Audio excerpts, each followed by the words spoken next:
નમસ્કાર દર્શક મિત્રો, હું છું માયાજાન news channel reporter Jayesh Chauhan Surendranagar Dudhrej Wadhwan સંયુક્ત નગરપાલિકાની સામેથી બોલી રહ્યો છું। જ્યારે સુરેન્દ્રનગર દુધરેજ વઢવાણ સંયુક્ત નગરપાલિકાને રાજ્ય સરકાર દ્વારા મહાનગરપાલિકા બનાવવાની જાહેરાત કરી છે, પરંતુ રાજ્ય સરકારે જાહેરાત કરી છે, પરંતુ સુરેન્દ્રનગર દુધરેજ વઢવાણ સંયુક્ત નગરપાલિકાના વિસ્તારના પ્રજાજનો જ્યારે મહાનગરપાલિકાનો ટેક્સ ભરી શકે તેમ નથી। જ્યારે આ ટેક્સ આવે છે પણ તોય નાગરિકો ભરી નથી શકતા।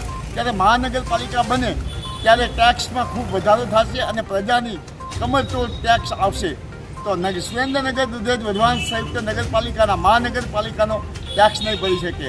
મહાનગરપાલિકાની જ્યારે રાજ્ય સરકાર જાહેરાત કરતી હોય ત્યારે સુરેન્દ્રનગર દુધરેજ વઢવાણ સંયુક્ત નગરપાલિકા છે તે આખી નગરપાલિકા આઉટસોર્સિંગથી ચાલી રહી છે। તમામ જગ્યાઓ ખાલી છે।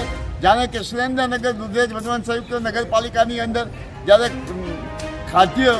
ખાદ્ય વસ્તુ વેચાઈ રહી છે બજારમાં, તેને ચેકિંગ કરવા માટે પણ કોઈ માણસ નથી। જ્યારે નગરપાલિકાની અંદર આઉટસોર્સિંગથી ચાલે છે, સફાઈ કામદારોની સંખ્યા પૂરતી નથી।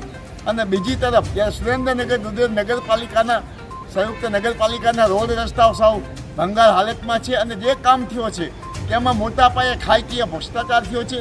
સુરેન્દ્રનગર દુધરેજ વઢવાણ સંયુક્ત નગરપાલિકા દ્વારા ઢોરી ધજાના ડેમમાંથી પાણીનું વિતરણ કરવામાં આવે છે અને 58 લાખ કરોડના ખર્ચે પાણીની પાઇપલાઇન 1 થી 13 વોર્ડમાં નાખવામાં આવી છે। એમ છતાં લોકોને ચોખ્ખું શુદ્ધ પીવાનું પાણી મળતું નથી, ડોરું ગંદુ પ્રદૂષિત પાણી પી રહ્યા છે। આના કારણે લોકો પાણીજન્ય રોગચાળો અને અનેક પ્રકારના રોગોના ભોગ બની રહ્યા છે।